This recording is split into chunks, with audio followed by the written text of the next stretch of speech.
doing? How you doing? Welcome back to Shut It. We got some great, good, dumb news of the week for you. Are you ready for it? New York Post.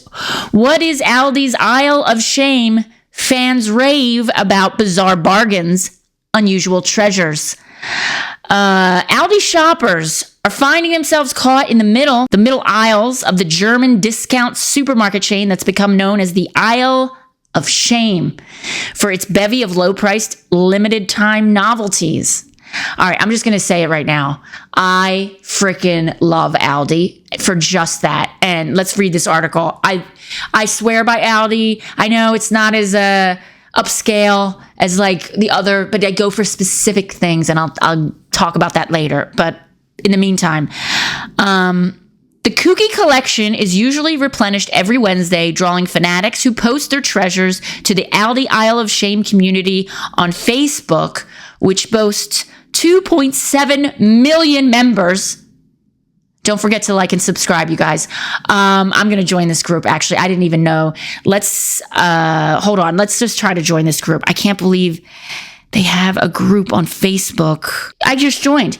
They just let me in. They didn't even ask questions. So this is an easy group to join. I implore you all to join the Aldi Aisle of Shame community. Look, the first one, there's like a woman who found a rug.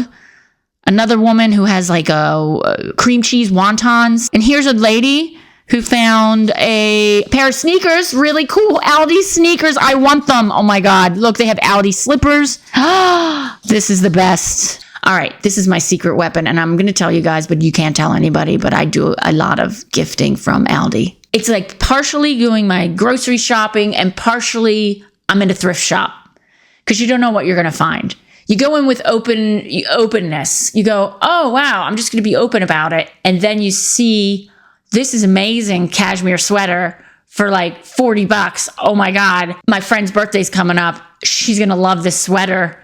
And you buy it. And then they're going to be like, oh my God, you're the best friend in the world.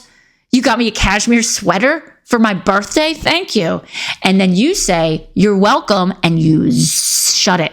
You zip it. You don't tell her you got it at the aisle finds at Aldi's. No. You tell her, yeah, we're really good friends, me and you.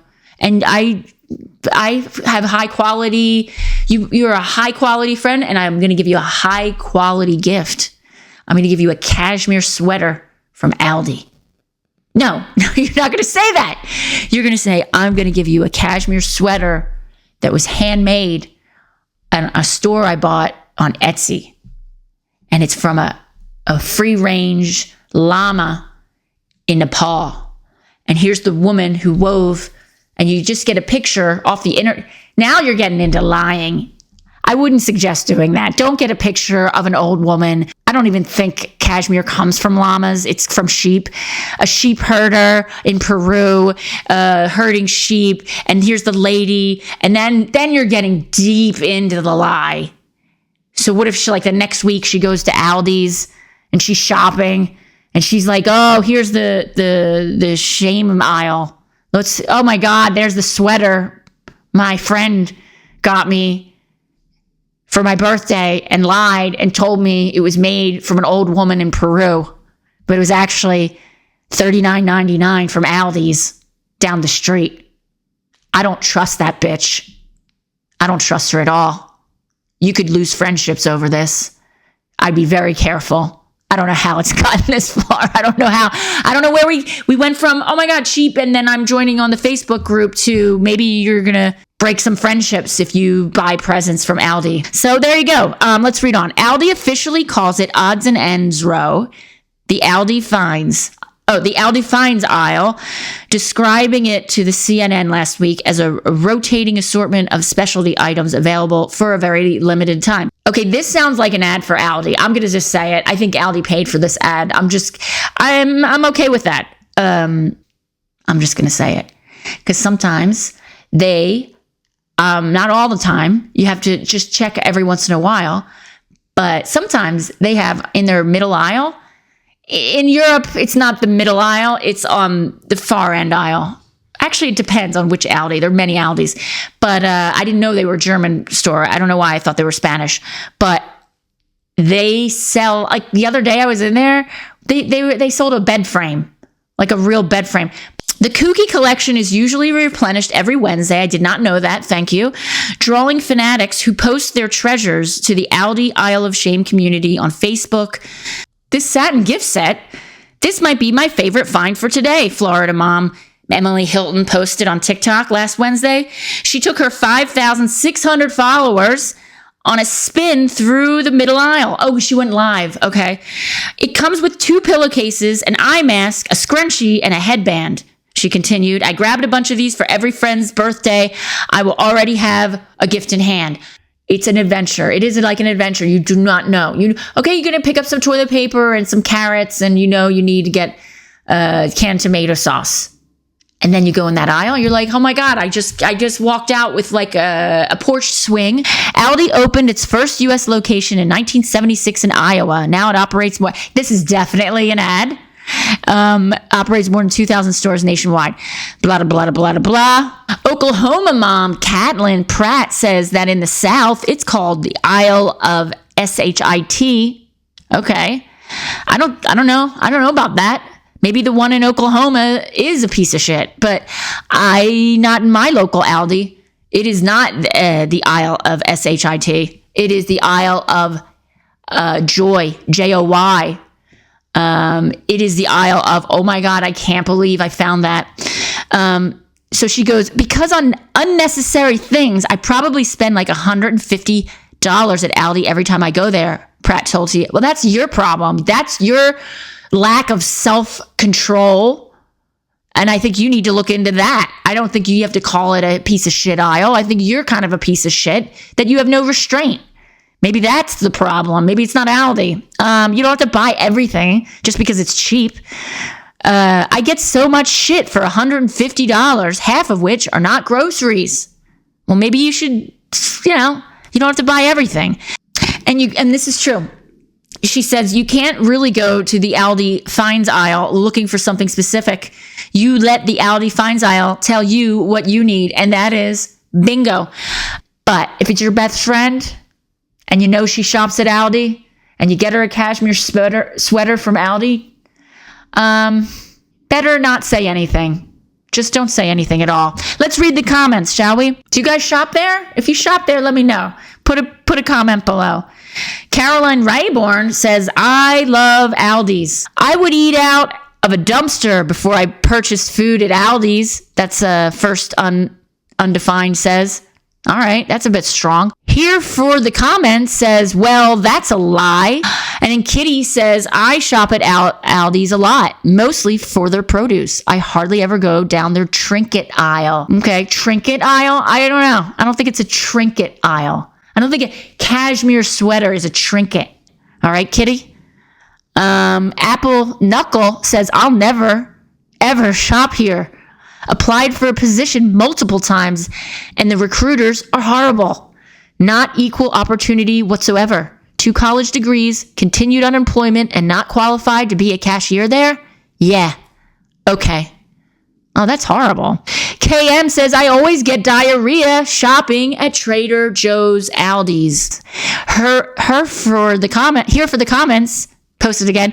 Just from shopping there, it's because you get excited about the hot deals and can't control your bowels. Is this common? I've never heard this kind of thing before. Okay, now they're talking to each other in the comments. This is why I like the New York Post, for exactly this reason. This is a kind of a crazy, kooky community. The comment section, sometimes it can be just dull, like boring, but sometimes it can be like maybe they're making friends. Do you know what I mean? Do you guys ever have irritable bowel syndrome when you shop at Aldi's? If you do, let me know why. Are you excited? Is it a problem? Put your comments below. Well, there you go. How are you guys doing? I'm doing great. I had a great show. When was that? Last week, I was in Lausanne. This week, I'm going to be in Geneva. I'm doing my hour at Flanagan's in Old Town Geneva. You can get tickets on my website, jenkirwin.com. It should be a fun show. I love that room. It is my favorite. And What else is going on? Not that much. Woman abruptly cancels date with man who sent her voice message that exposed him as walking ick. There it is. That's the headline. A British woman has been left less than impressed with a dating scene in Australia after one man's snarky message. Fassie, who moved from the UK to Melbourne, shared on TikTok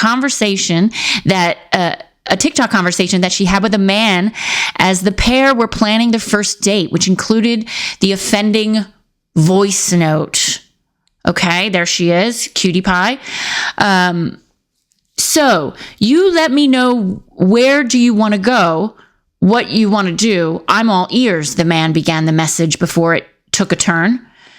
You're probably going to say something hotel or Soho or something boring ass shit. But yeah, we'll just do it. Doesn't matter. Just overpriced wine, overpriced alcohol. Why not, beautiful? Let's do it. Okay, so that's what he said to a voice message to a woman he has yet to meet that he's going on a first date with. That's a red flag, I would say. Fassie was quick to call out the man and quickly canceled the plans, telling him his attitude stinks. Good for you, Fassie. Good to be sassy, Fassie.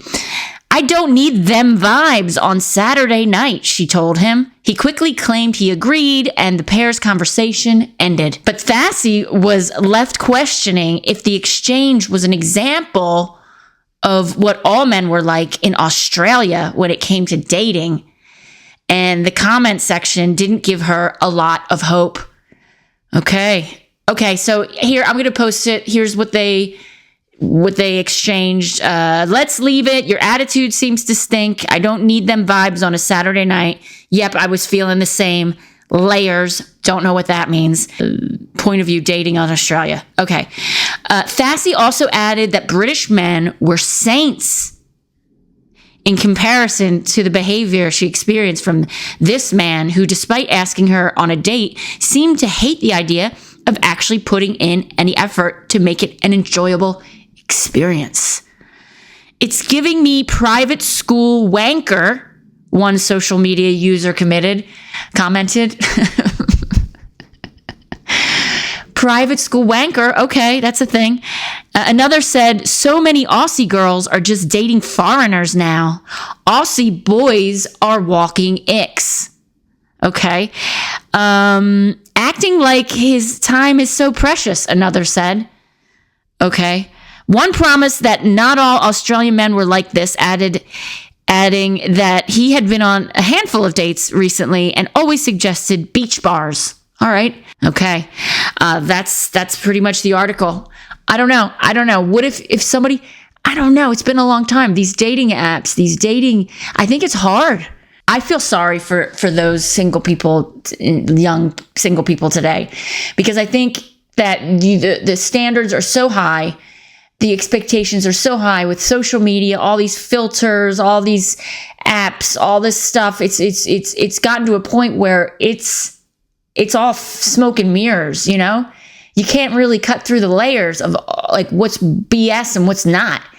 Do you know what I mean? Is that a filter on your photo? Look, go back to my last podcast, episode 45. I talked about it. I came up with an invention of an app. It seems like it's so horrible out there, and everybody's just collectively given up. Like the guy's like, yeah, you're probably going to want this. Sure, I'll do it.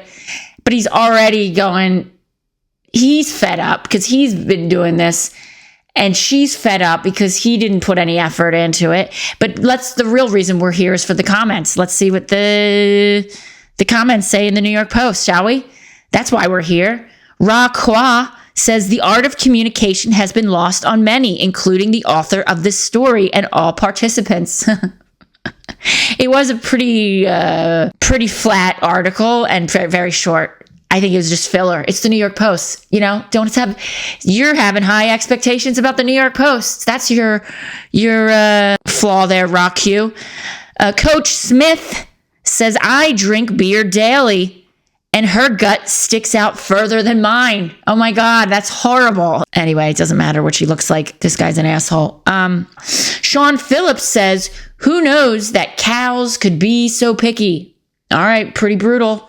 James Pierce says, what was the point of this non-story? I'm with you, James Pierce. It's a slow, dumb news week. All writes is that despite being British, she doesn't know English grammar. Devil Dog 69 says, she looks high maintenance to me. And Dan Tana says, why does NYP Post have so many Australian royals articles? We're in America. Why should readers of the New York Post care about someone failed date in Australia? What are we supposed to take away from it? Learning some Aussie slang? I love Australians, but these recycled foreign articles are nearly always pointless and uninteresting. And I agree with you. I think lately I've been seeing a trend with the New York Post. They've been just posting dumb non-news issue things about Australians.